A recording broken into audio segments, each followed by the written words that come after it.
वक्फ act पर संसद में चर्चा हो रही है।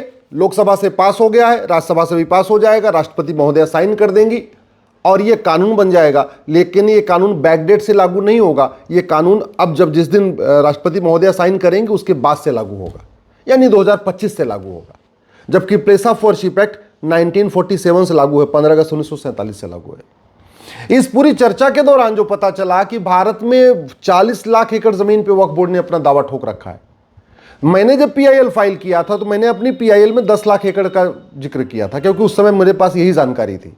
लेकिन इस संसद में चर्चा के दौरान पता चला कि 10 लाख एकड़ नहीं, 40 लाख एकड़ जमीन पे वक्फ बोर्ड ने अपना दावा ठोक रखा है।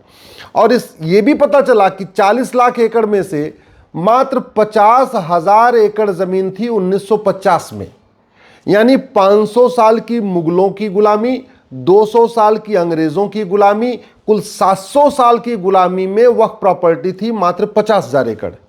और संविधान लागू होने के 75 साल के अंदर यह प्रॉपर्टी हो गई 40 लाख एकड़, लगभग 80 गुना बढ़ गई। 80 गुना बढ़ गई ये प्रॉपर्टी। आप इसको सोचिए। पहली बात तो ये कि पहले हम 50,000 जो एकड़ जमीन उसकी बात कर लेते हैं। 50,000 एकड़ जमीन कैसी हुई वक्फ की?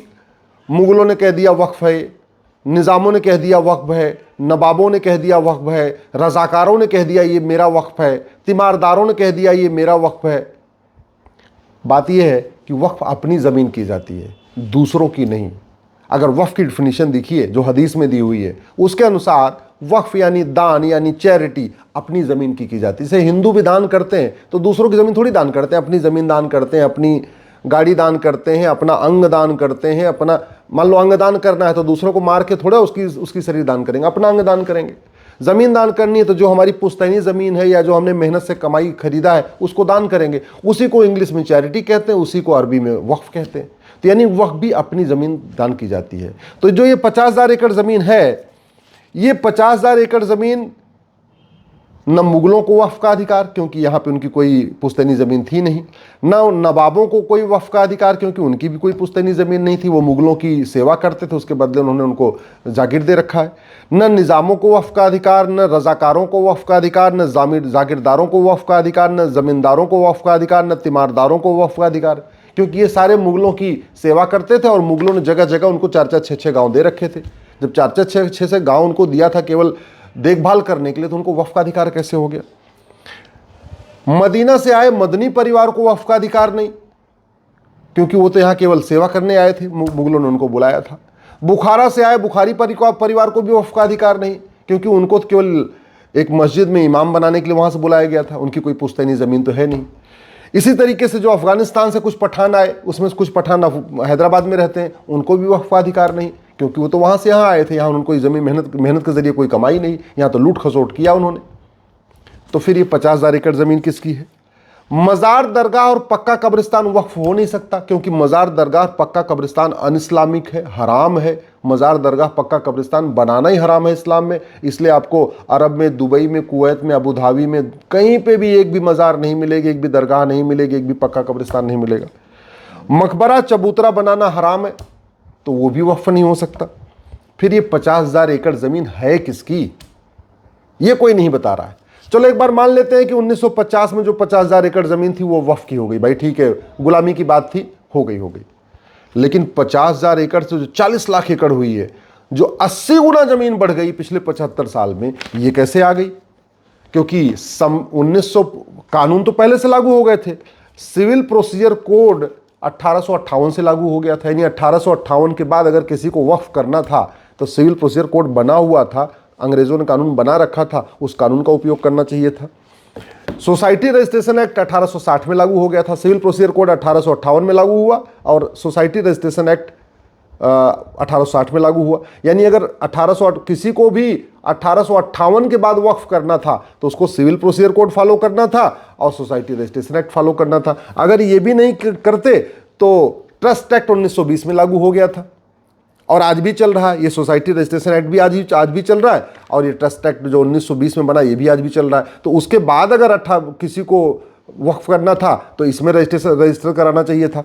इंडियन फॉरेस्ट एक्ट 1927 में लागू हो चुका था। इसका मतलब जंगल पे जो हमारे वन विभाग की ज़मीन, उस पर कोई कब्जा कर ही नहीं सकता, क्योंकि उस समय भी कानून लागू था। और संविधान लागू हो गया 26 जनवरी 1950 को। तो सवाल ये है, ये संविधान लागू होने के बाद ये ज़मीन एकाएक जो 50,000 एकड़ थी वो 40 लाख एकड़ हुई कैसे?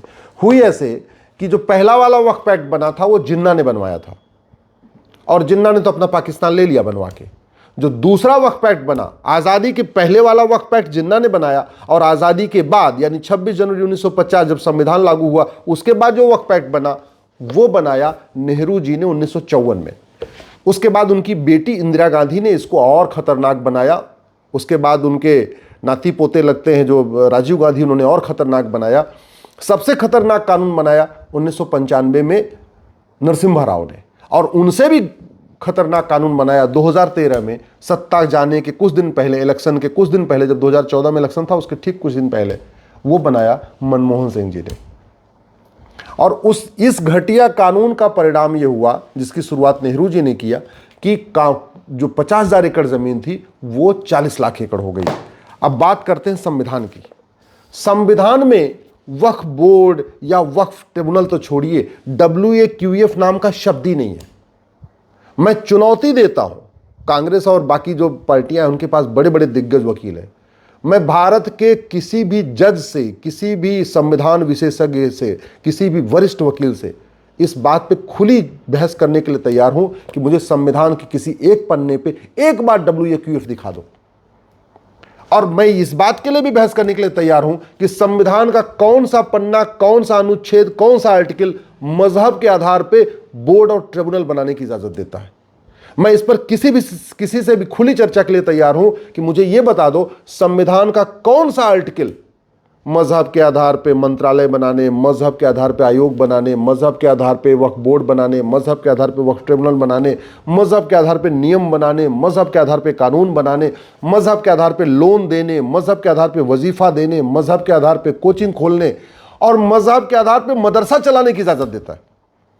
अब जब मैंने कह दिया मदरसा, तो बहुत सारे लोग कहेंगे नहीं, आर्टिकल 30 इजाजत देता है। अरे भैया, आर्टिकल 30 ठीक से पढ़िए। और संविधान का जब कोई आर्टिकल पढ़ा जाता है तो एक आर्टिकल अकेले में नहीं पढ़ा जाता, उसके आगे पीछे के भी आर्टिकल पढ़े जाते हैं। आर्टिकल 27 कहता है रिलीजियस काम के लिए 1 रुपए खर्च नहीं होगा, धार्मिक कार्यों के लिए खर्च होता है, रिलीजियस काम के लिए नहीं। आर्टिकल 28 कहता है कि रिलीजियस टीचिंग दी नहीं जा सकती स्कूल में, धार्मिक ग्रंथों को पढ़ाया जा सकता है, मजहबी किताबों को नहीं। आर्टिकल 29 कहता है, जहां माइनॉरिटी शब्द एक बार आया है, कि भैया सबको, भारत में जो भी नागरिक हैं सबको अपने लैंग्वेज को, अपने स्क्रिप्ट को, अपने कल्चर को प्रोटेक्ट और प्रमोट करने का अधिकार है। रीतियों को प्रोटेक्ट करने का अधिकार है, कुरीतियों को नहीं। प्रथा को प्रोटेक्ट करने का अधिकार है, कुप्रथाओं को नहीं।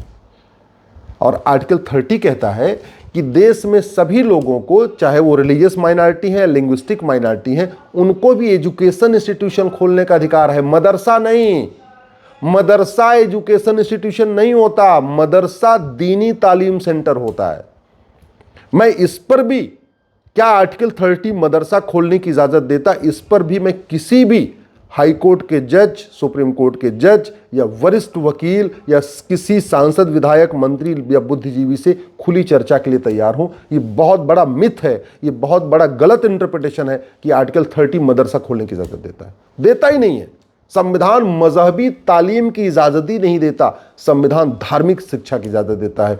वेद, पुराण, उपनिषद, गीता, रामायण ये धार्मिक ग्रंथ हैं। बाइबल और कुरान मजहबी किताबें हैं, रिलीजियस बुक्स हैं। अब सवाल ये बनता है कि अब कानून तो बन गया, लेकिन नए वाले कानून से क्या होगा? अगर ये कानून आज से लागू होने की बजाय 15 अगस्त 1947 से लागू हो या 26 जनवरी 1950 से लागू हो, तब तो देश को फायदा है, नहीं तो इस कानून का फायदा केवल और केवल मुस्लिम्स को ही मिलेगा। अगर इस कानून में जो नया अमेंडमेंट आया है, जैसे इसमें कहा गया है कि जो पब्लिक लैंड है, जो सरकारी संपत्ति है, उसका सर्वे डीएम करेंगे। अगर ऐसे ही एक व्यवस्था कर दिया जाए कि केवल मुस्लिम का मामला चलेगा वक्फ बोर्ड और वक्फ ट्रिब्यूनल में, जहां पे भी दूसरी पार्टी गैर मुस्लिम है फिर वो मामला चलेगा कोर्ट में। ये 2 संशोधन अगर कर दिए जाए, पहला ये जो कानून है इसको रेट्रोस्पेक्टिव लागू किया जाए, जैसे प्लेस ऑफ वर्शिप एक्ट 1947 से लागू है, इसको ऐसे लागू किया जाए। और दूसरा, इसमें साफ साफ प्रावधान होना चाहिए कि ये केवल मुस्लिम पे ही लागू होगा, जहां दोनों पक्ष मुस्लिम हैं वहीं लागू होगा। जो गैर मुस्लिम है उनको कोर्ट में जाने के लिए रास्ता खुलेगा, उनको यहाँ पे वक्फ ट्रिब्यूनल में नहीं आना होगा। पहली बात तो मैं बार बार कहता हूं, भारत का संविधान मजहब के आधार पर बोर्ड ट्रिब्यूनल बनाने की इजाजत ही नहीं देता। और अगर फिर भी सरकार बना रही है, कंटिन्यू कर रही है, तो इसमें केवल और केवल मुस्लिम्स के लिए व्यवस्था होनी चाहिए। जहां मुस्लिम और हिंदू का झगड़ा हो, मुस्लिम जैन का झगड़ा हो, मुस्लिम पारसी का झगड़ा हो, मुस्लिम ईसाई का झगड़ा हो, किसी भी गैर मुस्लिम के साथ झगड़ा हो किसी जमीन के विवाद का, तो वो पूरी तरीके से कोर्ट में ही मुकदमा चलना चाहिए। और सबसे इंपॉर्टेंट, ये मजार, दरगाह, पक्का कब्रिस्तान वक्फ प्रॉपर्टी नहीं हो सकती, दुनिया के किसी इस्लामिक देश में नहीं है। मदरसा वक्फ प्रॉपर्टी नहीं हो सकता, क्योंकि भारत का संविधान मदरसा चलाने की इजाजत नहीं देता। इस पे मैं फिर कभी चर्चा कर लूंगा। आर्टिकल 27, 28, 29, 30 को एक साथ पढ़िए, ध्यान से पढ़िए। 27 कहता है कोई 1 रुपए खर्च नहीं होगा किसी मजहब को प्रमोट करने के लिए। आर्टिकल 28 कहता है कि कोई रिलीजियस चीज पढ़ाई नहीं जाएगी। आर्टिकल 30 कहता है एजुकेशन इंस्टीट्यूशन खोलने का अधिकार है, engineering college, medical college, law college खोलने का अधिकार है, सेकुलर एजुकेशन देने का अधिकार है, दीनी तालीम सेंटर खोलने का अधिकार नहीं है। आर्टिकल 30 की व्याख्या ठीक से करने की ज़रूरत है।